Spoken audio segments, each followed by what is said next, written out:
இந்த வெள்ளி பொருளுக்கு 100 வயசு இருக்குங்க. இது என்னன்னு தெரிஞ்சால் நீங்கள் கமெண்ட்டில் சொல்லுங்கள். நான் வீடியோவோட கடைசியில் சொல்கிறேன். வயசு அதிகமாயிட்டனால இது நல்லாவே கருப்பாயிடுச்சு. இதை தான் க்ளீன் பண்ண போகிறேன்.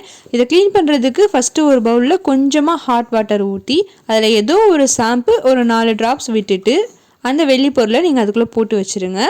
அது ஊறிட்டுருக்கட்டும். அதுக்குள்ளே இன்னொரு பவுலில் கொஞ்சமாக ஹாட் வாட்டர் கூடவே ஒரே ஒரு சிட்டிகை பேக்கிங் சோடாவும் கொஞ்சோன்னு உப்பும் போட்டுட்டு 10 நிமிஷம் அந்த ஷாம்பு வாட்டரில் ஊறினதுக்கப்புறமா அதை எடுத்து இந்த பவுலில் போட்டு ஒரு 5 நிமிஷம் ஊறினா போதும். அதுக்கப்புறமா ஒரு ப்ரஷ் வச்சு நீங்கள் இந்த மாதிரி ஸ்க்ரப் பண்ணிங்கனாலே போதும். அதில் இருக்க பிளாக் கலர் எல்லாமே போயிடும்.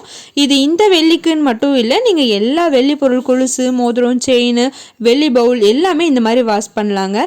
சரி, இது என்ன அப்படின்னா குழந்தைங்களுக்கு மையெல்லாம் வைப்போம் இல்லையா வட்டமாக, அதுவே கொஞ்சம் டிசைனாக மாங்காய் ஷேப்பில் பொட்டு பொட்டாகவும் அச்சு மாதிரி வைக்கிறதுக்கு இருந்தாங்க. இது நிறைய டிசைன்ஸில் வரும்.